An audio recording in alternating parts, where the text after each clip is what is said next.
প্রিয় দর্শক, শুভেচ্ছা জানবেন। আপনাদের মাঝে জেনে গেছেন চট্টগ্রাম বিশ্ববিদ্যালয় রণক্ষেত্রে পরিণত হয়েছে। এই ঘটনা শুরু হয়েছে গতকাল রাতে। এই ঘটনার জের ধরে আমরা যেটা দেখলাম আজও সেই ঘটনা চলছে এবং আমি যখন এই ভিডিওটি রেকর্ড করছি তখনও সেখানে কিন্তু মুহুর্মুহু সংঘর্ষ চলছে এবং আমরা যেটা খবর জানতে পাচ্ছি সেটা হচ্ছে সেখানে আ অসংখ্য শিক্ষার্থী হতাহত হয়েছে। সেই হতাহতের সংখ্যাটা কত সেটা এখন আমরা জানি না। তবে আমরা যেটা জানি সেটা হচ্ছে সেই এলাকায় এই মুহূর্তে ১৪৪ ধারা জারি করা হয়েছে। যদিও আমরা যতটুকু শুনতে পাচ্ছি যে শিক্ষার্থী এবং এই এলাকাবাসী তারা কিন্তু সে ১৪৪ ধারা ভাবে মানছে না এবং পরিস্থিতি এখনো খুব থমথমে অবস্থা বিরাজ করছে। তবে আমি যেই এই ভিডিওটা যখন করছি সেখানে আমার আসলে এখানে একটা বিষয় আসলে আলোচনা করার আছে। আমি সেই বিষয়টাতে এখানে এমফাসিস করব। কারণ কিছু বিষয় আসলে আমাদের সবসময় তুলে আনা উচিত। বিশেষ করে আমরা যারা লেখালেখি করি, প্রিয় দর্শক আপনারা হয়তো জেনে থাকবেন যে আমি YouTube এ নতুন হলেও আমি লেখালেখি করি দেড় যুগের উপরে হবে। আমি নিয়মিত প্রথম আলোতে থেকে শুরু করে বাংলাদেশের নামকরা পত্র-পত্রিকায় কলাম লিখি। এছাড়া আমি অ্যাক্টিভিজম করি। আমার সোশ্যাল মিডিয়া যেটা আছে Facebook, সেখানে আমার লাখ, লাখ পাঠক আছে।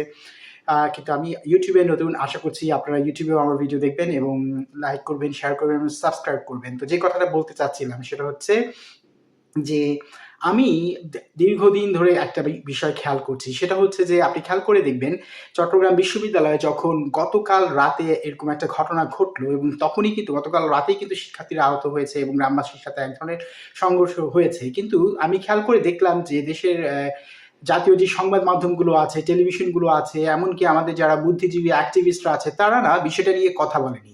কেন কথা বলেনি? ধরেন এই একই ঘটনা যদি ঢাকা বিশ্ববিদ্যালয়ে ঘটতো, তাহলে কিন্তু আপনি দেখতেন যে টেলিভিশনগুলো লাইভ করা শুরু করেছে। তারা মানে পত্রিকাগুলো হচ্ছে ব্রেকিং দিচ্ছে।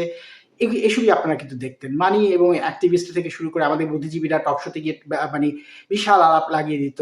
কিন্তু যেহেতু ঘটনাটা চট্টগ্রামে ঘটেছে, চট্টগ্রাম কেন রাজশাহীতে হোক কিংবা ঢাকার বাইরে যে কোনো জায়গাতে হলেই দেখবেন যে সেই ঘটনাগুলোর যেন কোনো মূল্য নেই। সেখানকার মানুষদের যেন কোনো মূল্য নেই। এতগুলো শিক্ষার্থী কিংবা আমি যদি গ্রামবাসীকেও ধরি, যেভাবেই ধরি শিক্ষার্থী মূলত আহত হয়েছে বা হতাহত হয়েছে। আমি জানি না নিহত হয়েছে কিনা, কি অবস্থা সেটা আমরা পরে জানতে পারবো। আমি এখনো যখন এই ভিডিওটা রেকর্ড করছি অনেক খবর আসছে। তো যাই হোক অনেক শিক্ষার্থী হতাহত হয়েছে। এমন যখন অবস্থা সেখানকার বিশ্ববিদ্যালয়ের শিক্ষক পর্যন্ত আহত হয়েছে। প্রভিসি থেকে শুরু করে প্রক্টর পর্যন্ত আহত হয়েছে। তারা কেঁদে, কেঁদে বলছে যে এখানে কোনো পুলিশ প্রশাসন কেউ আসেনি। ঘন্টার পর ঘন্টা হয়ে গেছে। আপনি চিন্তা করেন তো ঢাকায় যদি ঢাকা বিশ্ববিদ্যালয়ের কথা বাদ দেন। ঢাকা কলেজ এবং সিটি কলেজে যখন মারামারি হয় সেগুলোর লাইভ আমরা দেখতে পারি। সেখানে পুলিশ দ্রুত চলে যায়। ঢাকা কলেজ, আইডিয়াল কলেজে যখন মারামারি হয় আমরা সেগুলো ইমিডিয়েটলি জানতে পারি। অথচ চিন্তা করেন চিটাগং বিশ্ববিদ্যালয় দেশের সর্ববৃহৎ কিন্তু আকারে বিশ্ববিদ্যালয় এবং অত্যন্ত পুরনো একটি বিশ্ববিদ্যালয়। ঢাকার পরে যদি বলি ঢাকা জাহাঙ্গীরনগর চিটাগং বিশ্ববিদ্যালয়, এগুলো মানে প্রসিদ্ধ একটা বিশ্ববিদ্যালয়। সেই বিশ্ববিদ্যালয়ে এলাকাটা রণক্ষেত্রে পরিণত হয়েছে। অথচ আমরা প্রথম দিকে দেখলাম কোথাও কোনো রকম সাড়া শব্দ নেই। যখন আরকি শিক্ষার্থীরা আহত হয়ে মরে পড়ে থাকছে বা অনেক রকম মানে নানানভাবে আহত হয়েছে, হতাহত হয়েছে, শিক্ষকরা আহত হচ্ছে, তখন হয়তো কিছু কথাবার্তা হচ্ছে। আমি এখানে একটা কথা বলি, প্রিয় দর্শক। আপনারা বিষয়টা ভাবুন, ডাকসু ইলেকশন হবে না? এই ডাকসু ইলেকশন নিয়ে আপনারা প্রতিদিন দেখবেন যে টেলিভিশনগুলোতে, খবরগুলোতে, পত্রিকাগুলোতে, তাদের Facebook লাইভে, টেলিভিশন লাইভে এরা আলোচনা টক শো করছে। ডাকসুতে একটা সাধারণ একটা বিশ্ববিদ্যালয়ের একটা ছাত্র সংসদ ইউনিয়ন ইলেকশন হবে। সেটা নিয়ে যেভাবে মানে জাতীয় পর্যায়ে আলোচনা হচ্ছে, এমনকি ডাকসু ইলেকশনে ধরেন ৪৮ জন বোধহয় ভিপি পদে দাঁড়িয়েছে নাকি ৫০ জন, ৪৮ জন আমি শুনেছি। এই ভিপিদের মধ্যে একজন ভিপি হবে, অথচ এর মাঝে ১৫-২০ জন সেলিব্রিটি হয়ে গেছে। তাদের জীবনের অবদান কি? তাদেরকে আমরা অনেকেই এখন চিনি। তাদের অবদান কি? তারা কি করেছে দেশের জন্য, রাষ্ট্রের জন্য? তাদেরকে সেলিব্রিটি বানিয়ে দেওয়া হয়েছে অলরেডি। এই যে একটা বিশ্ববিদ্যালয়কে কেন্দ্র করে এত মানে মানে আমাদের দেশের যে আমরা যে বলি না যে সাম্রাজ্যবাদী যে ব্যবস্থা, বুর্জোয়া ব্যবস্থা, এটা কিন্তু আমাদের দেশে আমরা সাম্রাজ্যবাদ শুধু এমন না যে মানে বিদেশি কলোনিয়ালরা আসবে, মানে ব্রিটিশরা এসে সাম্রাজ্যবাদী আমাদের দেশে করে গেছে, কিংবা আমেরিকান সাম্রাজ্যবাদ। নিজ দেশের মানুষ, নিজ দেশের প্রতিষ্ঠানরাও বিভিন্নভাবে আধিপত্য বিস্তার করে এবং আমরা মানুষরা আমাদের মনোজগতে সেটা কিন্তু আমরা সেই আধিপত্যটা, সাম্রাজ্যবাদটা কিন্তু আমরা চালিয়ে নিয়ে যাই। যেমন ধরেন ঢাকা কেন্দ্রিক আমাদের দেশের সবকিছু। ঢাকায় কোনো কিছু হলে সেটা লাইভ হচ্ছে, সেটা সকল জায়গায় হচ্ছে, সামান্য একটা কিছু হলেও। এবং ঢাকায় একটা ছোট একটা বিড়াল কুকুর যদি মরে পড়ে থাকে, সেটা যদি অন্য অস্বাভাবিক কিছু হয়, সেটা নিয়ে দেখবেন যে নিউজ হয়ে গেছে। অথচ চিটাগং ইউনিভার্সিটিতে এত বড় একটা ঘটনা ঘটে গেল, কোনো খবর নেই। কেউ কোনো মানে খোঁজ খবর নিচ্ছে না। মানুষ মরে পড়ে থাকলেও, শিক্ষার্থীরা মরে পড়ে থাকলেও মনে হয় কিছু হবে না। রাজশাহী ইউনিভার্সিটিতে শুনছি অবস্থা খুবই খারাপ, সেখানেও যে কোনো মুহূর্তে সংঘর্ষ বেঁধে যেতে পারে। আমি আপনাদেরকে একটা কথা বলি দর্শক, সেটা হচ্ছে যে কি, আমি কিন্তু বিদেশে থাকছি 21 বছর, ঠিক আছে? আমি এখানে মাস্টার্স করেছি, পিএইচডি করেছি, এখন আমি একটা ছোট্ট বিশ্ববিদ্যালয়ে পড়াই, এস্তোনিয়ান বিশ্ববিদ্যালয়ে পড়াই। এই বিশ্ববিদ্যালয়টা প্রাইভেট বিশ্ববিদ্যালয়, এখানে অনার্স মাস্টার্স ডিগ্রি দেওয়া হয়, ছোট বিশ্ববিদ্যালয়। এখানে আমি বড় বড় বিশ্ববিদ্যালয়ে পড়ছি, কিন্তু পড়াচ্ছি ছোট বিশ্ববিদ্যালয়। এই বিশ্ববিদ্যালয়ে কিন্তু স্টুডেন্ট ইউনিয়ন আছে, কিন্তু আমরা জানি না কবে নির্বাচন হয়, কিছুই জানি না। না, একদম আমি শিক্ষক, আমি জানি না কবে স্টুডেন্ট ইউনিয়নের নির্বাচন হয়ে গেছে, কিছু হয়েছে।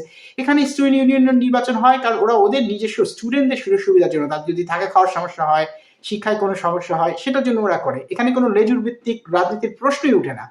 আর এখানে তো আমরা জাতীয় নির্বাচনের সময় জানতে পারি না কখন নির্বাচন হয়ে গেল, কোনো সারা শব্দ নেই নির্বাচন হয়ে গেছে। আচ্ছা, আমি তো ছোট একটা বিশ্ববিদ্যালয় পড়ি, সেটা কথা বাদ দিলাম। আমি অনেক বড় বিশ্ববিদ্যালয়ে পড়ছি, যেমন সুইডেনের লুন্ড ইউনিভার্সিটি পড়ছি। এটা পৃথিবীর 100 সেরা বিশ্ববিদ্যালয়ের একটা, এখন মনে হয় 70-80-র মাঝে আছে, অনেক বড় বিশ্ববিদ্যালয়। সেখানেও তো স্টুডেন্ট ইউনিয়ন আছে, সেখানে নির্বাচন হয়েছে, কোনোদিন তো টেরও পাইনি। আমি সুইডেনে 6 বছর ছিলাম, পড়াশোনা করেছি, সেখানে আমি গবেষণা সহকারী হিসেবে চাকরি করছি, কই না তো, আমি তো কিছু শুনিনি। এরপর আমি ইংল্যান্ডে গিয়েছি, পোর্টসমাউথ ইউনিভার্সিটিতে পিএইচডি করেছি, কই দেখিনি তো। পিএইচডি করার সময় অক্সফোর্ড ইউনিভার্সিটিতে 6 মাস ছিলাম, মানে এক্সচেঞ্জ স্টুডেন্ট হিসেবে ছিলাম। এই যে পৃথিবীর জগৎ সেরা বিশ্ববিদ্যালয়গুলোতে পড়েছি, সেখানে তো স্টুডেন্ট ইউনিয়ন আছে।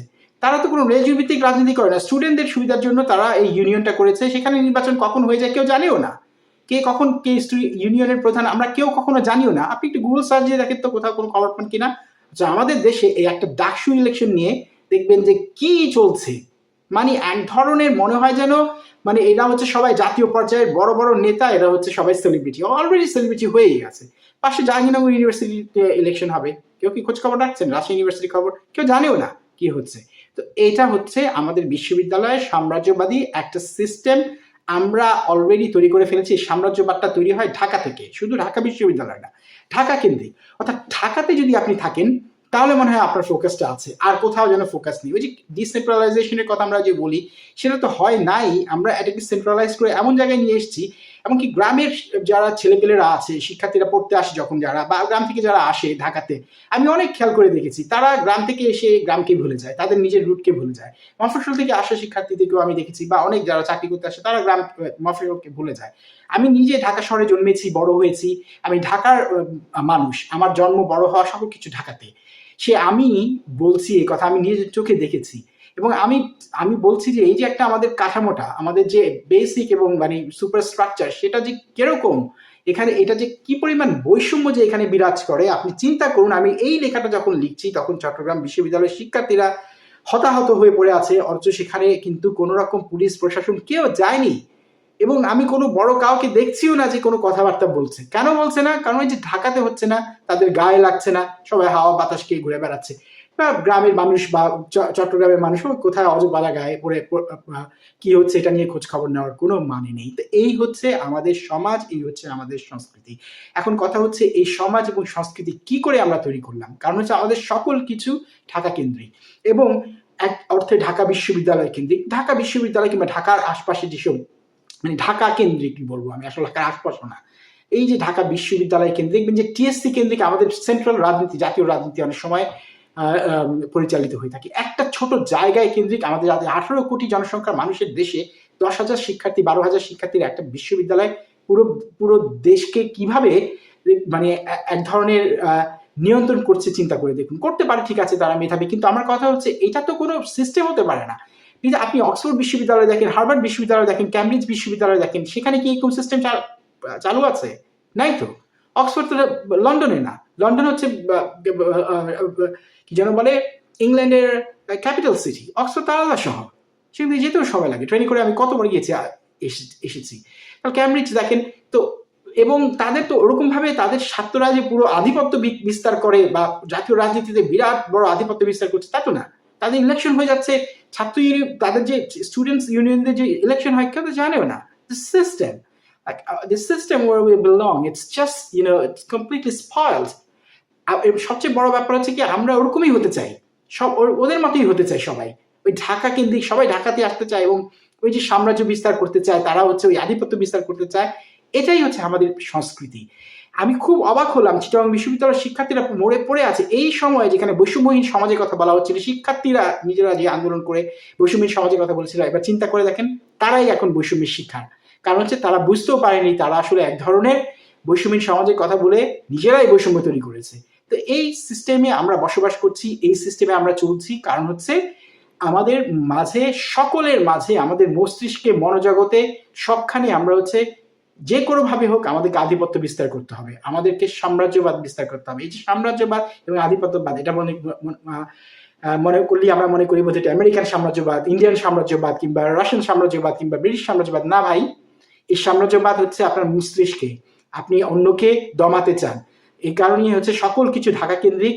সব ঢাকায় কিছু হলে, আপনি ঢাকায় যদি আপনি মানে ধরেন ঠুস করে উষ্ঠা খেয়ে পড়ে যান, তাহলেও নিউজ হবে।